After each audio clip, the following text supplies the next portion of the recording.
Hi everyone, welcome to Anantha TV.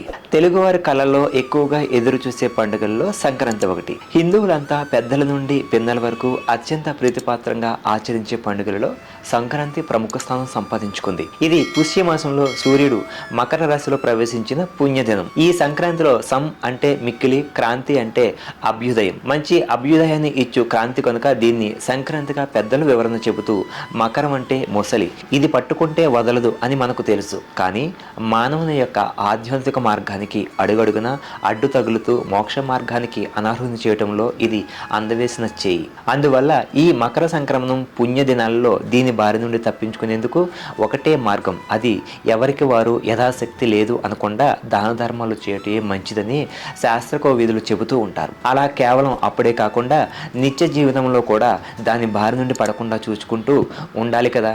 మరి ఈ పండుగల్లోని విశిష్టత ఏమిటో ఇప్పుడు తెలుసుకుందాం. తెలుగువారికి అత్యంత ప్రియమైన పండుగలు వరుసగా 3 రోజులు వచ్చే పండుగలు ఇవే. ముఖ్యంగా సంక్రాంతి అని పిలుచుకుంటాం. దీన్ని పెద్ద పండుగ అని కూడా అంటారు. పుష్యమాసంలో వచ్చే ఈ పండుగకు ఇంటికి ధనధాన్య రాశులు చేరతాయి. పౌష్యలక్ష్మితో కలకల్లాడే గృహ ప్రాంగణాల్లో ఇంటిల్లు ఒక కొత్త శోభతో వెలుగుతూ ఉంటుంది. ఇంకా ఈ పండుగ వస్తుందంటే పిండి వంటలతో, ముఖ్యంగా అరిసెలు చక్రాలతో అందరి ఇల్లు గుమగుమలాడుతూ ఉంటాయి. మొదటి రోజు భోగి.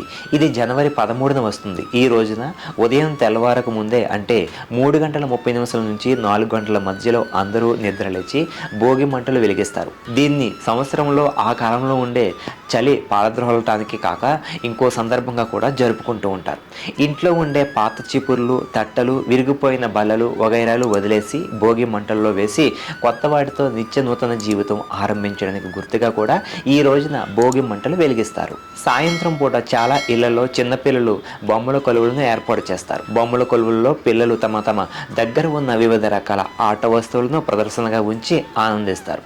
ఇంకొంతమంది భోగిపళ్ళ పేరంటం కూడా ఏర్పాటు చేస్తారు. ఇక్కడ పేరంటాళ్ళు మరియు బంధువులు సమావేశమై రేగుపళ్ళు, శనగలు, పూలు, చెరుకు గడలు మరియు కొన్ని నాణాలను కొత్త బట్టలు వేసుకున్న పిల్లలపై ఆశీర్వాద సూచకంగా కుమ్మరించి దిష్టి తొలగిస్తారు.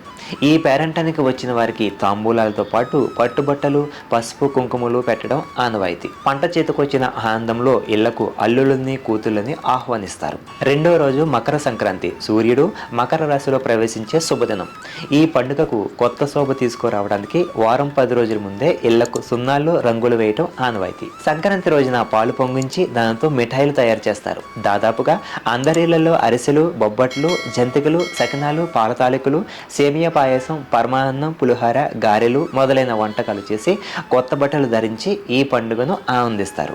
ఈ రోజున పితృదేవతలకు తర్పణాలు ఇస్తారు. ప్రతి సంక్రమణానికి పితృతర్పణాలు ఇవ్వాలి. కానీ మిగిలిన 11 సంక్రమణాలకు ఇవ్వకపోయినా ఈ మకర సంక్రమణానికి మాత్రం తప్పకుండా పితృతర్పణాలు ఇస్తారు. సంక్రాంతి రోజుల్లో మనం చూసే ఇంకో సుందర దృశ్యం గంగరెద్దులను ఆడించే గంగరెద్దుల వారు.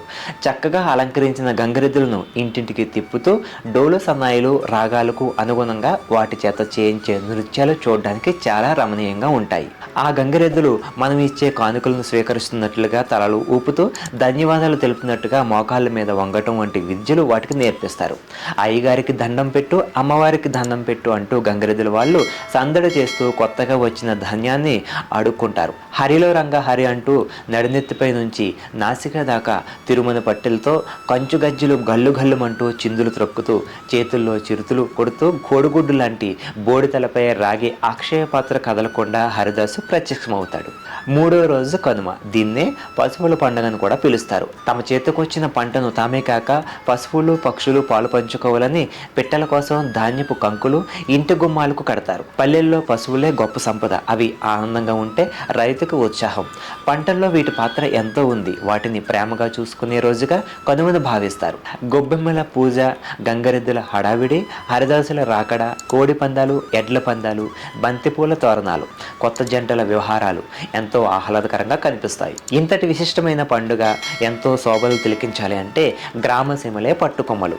ప్రతి ఇల్లు నూతనంగా ముత్యాల ముగ్గులతో, పచ్చని తోరణాలతో కలకల్లాడుతూ సంక్రాంతి లక్ష్మిని ఆహ్వానిస్తూ ఉంటాయి. ఇక ధనుర్మాసం ప్రారంభమైన నాటి నుంచి వివిధ ఆలయాల్లో అర్చక స్వాములు సంక్రాంతి నెలపట్టి సూర్యోదయానికి పూర్వమే మంగళ వాయిద్యాలతో నదీ జలాలను తీర్థం బిందులతో తోడుకొని వచ్చి విశేష అర్చనలు నిర్వహిస్తారు. ఇంటి ముందు కన్నెపిల్లలు కల్లాపులు చల్లుతూ ప్రతిరోజు వివిధ రకాల ముగ్గులతో సప్తవర్ణాల రంగవల్లికలను తీర్చిదిద్ది ఇంద్రధనుసులను ముంగిట చూస్తున్నట్లుగా భ్రమింపచేస్తారు.